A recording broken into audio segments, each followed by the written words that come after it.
अस्सलामुअलैकुम सामाईन इकराम। भारतीय supreme court ने हम जिन्स परस्ती को कानूनी करार दे दिया है, जिसके बाद पूरे भारत में खुशी की लहर दौड़ उठी। इस फैसले पर कई फिल्म स्टार्स और फिल्म मेकर्स ने भी ट्विटर के जरिए खुशी का इजहार किया। इस्लाम में मर्द और औरत का औरत के साथ ताल्लुक हराम है। अल्लाह ताला ने जिनसी ताल्लुक का एक ही सूरत को जायज करार दिया है, वो ये है कि औरत और मर्द में शादी के जरिए एक दूसरे से ताल्लुक कायम किया जाए। मियाँ बीवी के ताल्लुकात के अलावा हम जिन्स परस्ती या जिस्म परस्ती को इस्लाम में बेहयाई, बदकारी और नाफरमानी माना जाता है। हम जिन्स परस्ती अल्लाह की बनाई हुई फितरत में बिगाड़ है और अल्लाह की दी हुई वाज़े शरीयत के खिलाफ है। अब जानते हैं भारत में सुप्रीम कोर्ट के हम जिन्स परस्तों के कानून के बारे में। भारतीय सुप्रीम कोर्ट ने 2013 में दिए गए अपने ही फैसले को काला दम करार देते हुए हम जिन्स परस्ती को कानूनी तौर पर मान लिया है। भारतीय सुप्रीम कोर्ट के 5 रुकनी बेंच ने मुत्तफिका फैसला देते हुए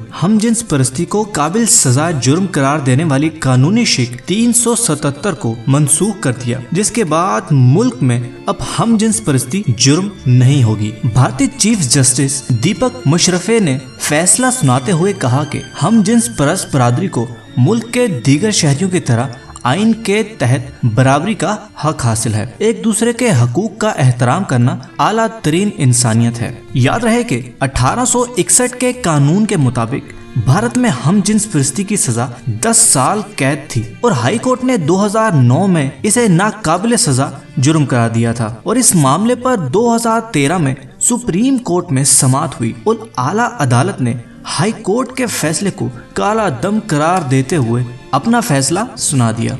उम्मीद करते हैं दोस्तों कि आपको आज की एपिसोड पसंद आई होगी। अगर आप इसी तरह की और भी अच्छी और इंटरेस्टिंग वीडियोस हमारे चैनल पर देखना चाहते हैं तो हमारे चैनल को सब्सक्राइब करें और ऊपर दिए गए घंटी के निशान को दबाएं ताकि आपको हर न्यू वीडियो का नोटिफिकेशन मिल सके। इस वीडियो को लाइक करें और कमेंट करके अपनी राय का जरूर इजहार करें। अगर आप चाहते हैं कि हम आपके पसंद की वीडियो बनाएं तो हमें कमेंट में लिख के जरूर बताएं। मिलते हैं अगली एपिसोड में।